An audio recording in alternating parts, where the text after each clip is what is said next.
Hello, my name is Christian, and this is a Christian rock-u-mentary. In 1984, Brad Collins put on a gig at the Salt Lake Indian Center featuring 45 Grave with local acts, the Potato Heads, and Shot in the Dark. These are photographs that I took of that night. We were so excited for the show that we decided to meet early and play hacky sack, have a few beers, and hang out. It didn't take long for the little apartment that we called our headquarters on Kensington to fill up. All of our friends were there, really excited for the show, especially John Morris, since he was the lead singer in the band Potato Heads. In these photos, John can be seen wearing floral swim trunks, a white dress shirt with a tie, and on his back there's a bumper sticker that says, "Copenhagen, it satisfies." Our little group of friends was like family, and it was pretty tight-knit. So we're all especially excited that John Morris's band, the Potato Heads, was going to be playing that night. We really had a good time gathering at the little headquarters and hanging out with the kids from East High and kids from Cottonwood High School, kids from Alta. We all kind of converged at the older kids' apartment and got ready for this great show that we had been waiting for. We've been listening to Sleep in Safety, which was 45 Grave's album, that was just so out of this world, and we were really ready to go to this show. We were excited because it was a new type of sort of style for the music scene. I think the official term was horror punk, but we called it zombie punk. Maybe even death punk. I think it was coined death rock, but definitely became gothic. 45 Grave was a special act indeed, and a one-of-a-kind style. So yeah, it was pretty cool. People were wearing their mohawks up. Some of the guys had black eyeliner. Definitely everybody had their spikes, black gear on, berets, white face paint. Zombie punk, skeleton punk, sort of like, Social D's Skeleton, everybody kind of death rocked it, and the girls came dressed in black, their hair was up, their faces were pale. A lot of the dudes were just wearing your basic, jeans and boots, jeans and sneakers or high tops with, spiked bracelets or collars, mohawks, shaved heads, just kind of done up ready to go to this show and do it up right. We were really excited for this show, and this is how kids from around the city would come together under one roof and dance and celebrate life. Punk rock was a really fun movement. 45 Grave had a surfy sort of style, and since we were skate punks, we really dug it. Everyone met at the little apartment on Kensington that we called the headquarters.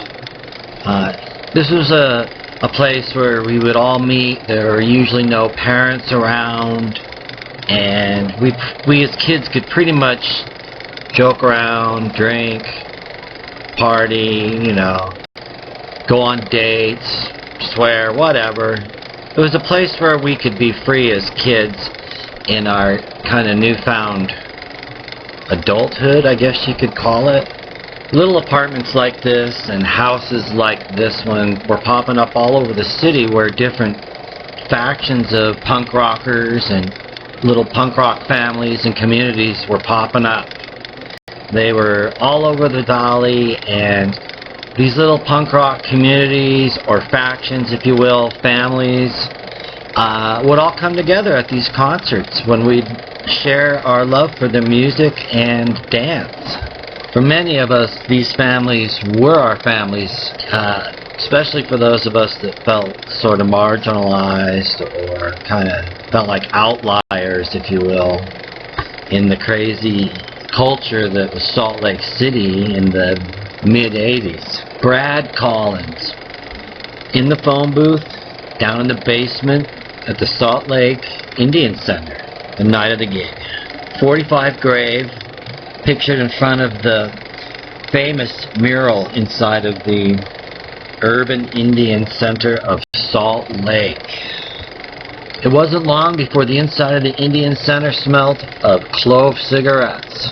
This slam dancing young punk can be seen in the classic Circle Jerks attire. Torn up Levi's, a flannel tied around your waist, and a punk rock t-shirt, and a mohawk, some boots, probably some chains, maybe a bandana. Then the Potato Heads came out. They were fantastic. They came out high energy. Johnny was jumping around like he was playing soccer or hacky sack. They performed all their hits.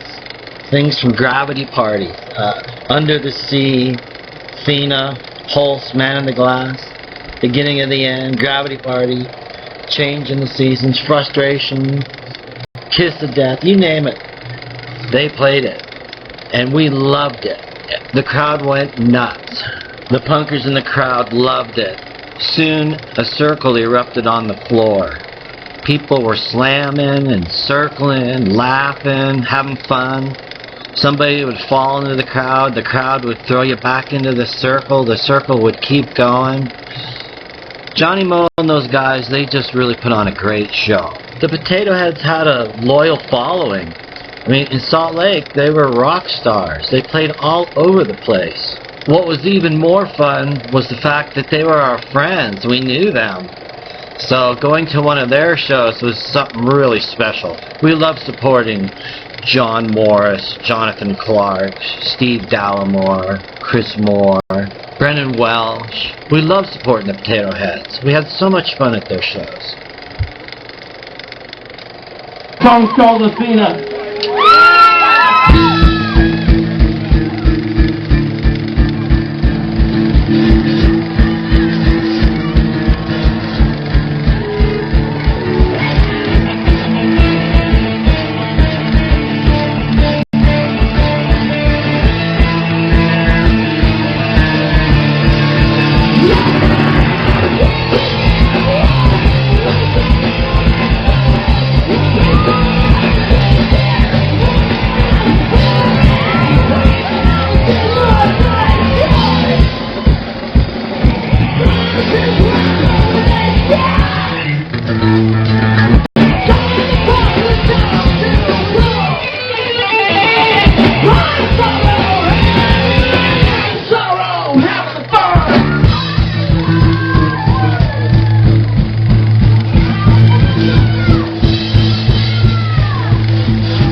Shot in the Dark were legends.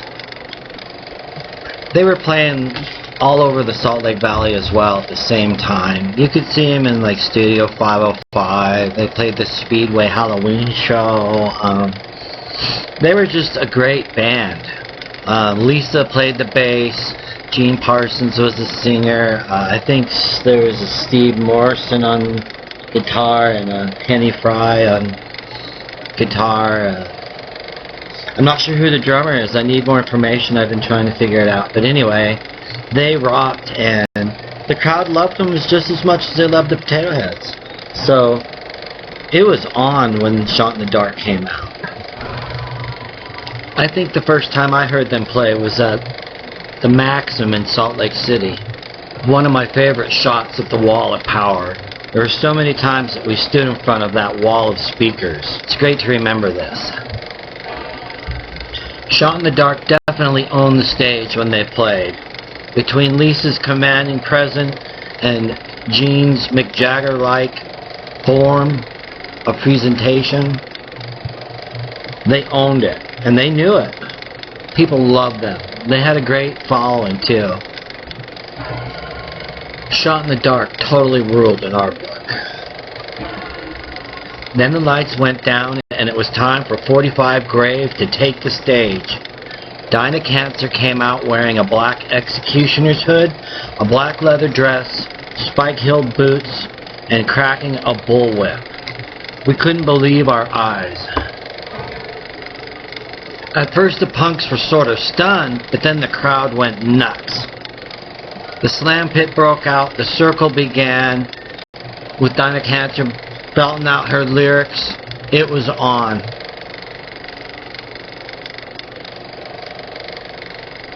Rob Graves, aliasly known as Rob Ritter, on bass.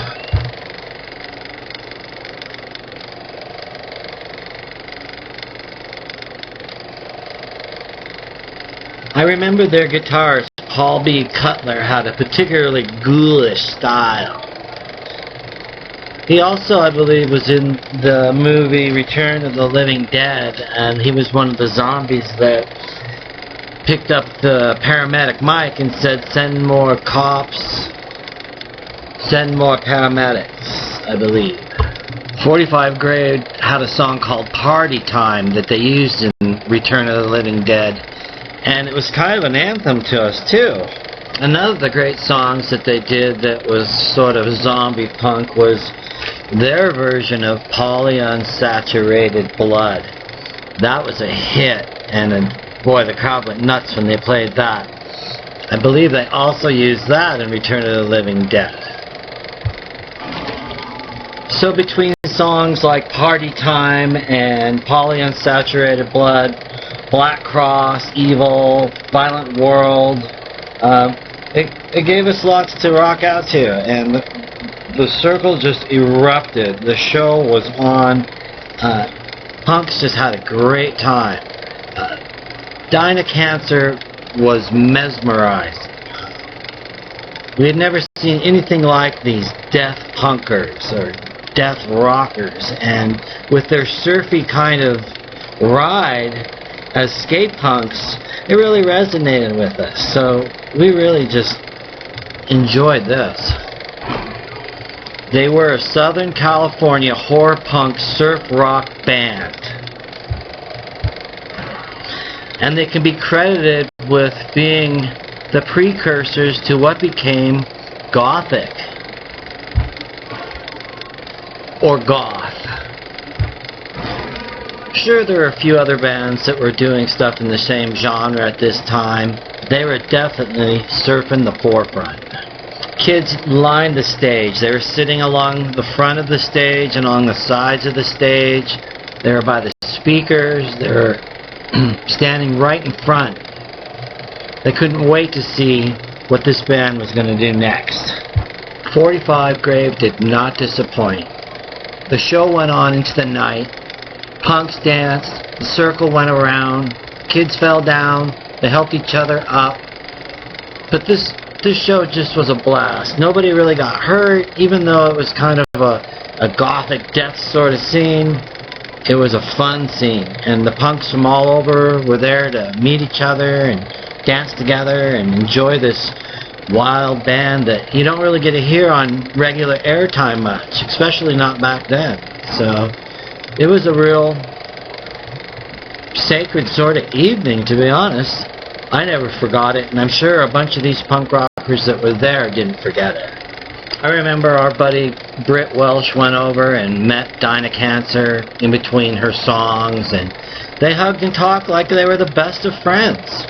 It was really cool that you could approach the singer of the band and not get hassled or thrown out by security. Dinah Cancer might have looked like a Hammer horror bride, but she was certainly one of the sweetest people that you met. She was approachable at the end of the gig and let us take pictures of the band in front of the big Indian Center mural. They were really great people, really nice. I saw them years later in 2006, I believe, at Bert's Tiki Lounge, but that's another day. I really wish it was easier to match up people with pictures, and I wish I could have matched up who these different people are. I know that 45 Grave has had an impressive lineup of key players throughout their career, and some of these people in this footage are no longer with us. Rob Graves, aka Rob Ritter, being one of the most mentionable of these passing members. I know that 45 Grave reformed, and they carry on to this day with a new lineup with dying of cancer as the only original member, I believe. But yeah, some of them have passed on. They put on one heck of a great show this night. I was so stoked when I found these old proof sheets, and when I realized I didn't really have the negatives anymore and had no idea really where they are, I thought it might be worth trying to zoom in and capture what little imagery I could of this most memorable evening. I thought many people in the Salt Lake punk community that were there that night might enjoy this as well. Brad Collins, through his radio show on KRCL 90.1 FM and his record store Raunch Records and Skate, as well as the many gigs he promoted, really brought punk rock to all us kids in the Salt Lake Valley and surrounding areas. His shows were so diverse and alternative. He shared with us underground music from all over the world. It was crazy music like we had never heard before, and it was punk rock. His radio shows from that little booth above the Blue Mouse soon grew to be the highlights of our week. The music Brad was playing, we had no idea where to find. We recorded his radio shows diligently and listened to them all week. Brad and the music he was sharing really resonated with a lot of us kids. We were living life in the margins, latchkey kids with a nervous and angsty bent. The music Brad shared was very visceral, raw, and real. It made sense to kids who were trying to survive in a world of nuclear nightmares at a grassroots kind of level. We grew to love Brad's presentation of, really hard to find great bands, and because it was not mainstream, it became important to a whole bunch of us kids. Brad was a direct conduit to punk rock, and he deserves huge love for what he has done for so many. This night in 1984 is still one of my favorite teenage memories, and Brad Collins brought us 45 Grave.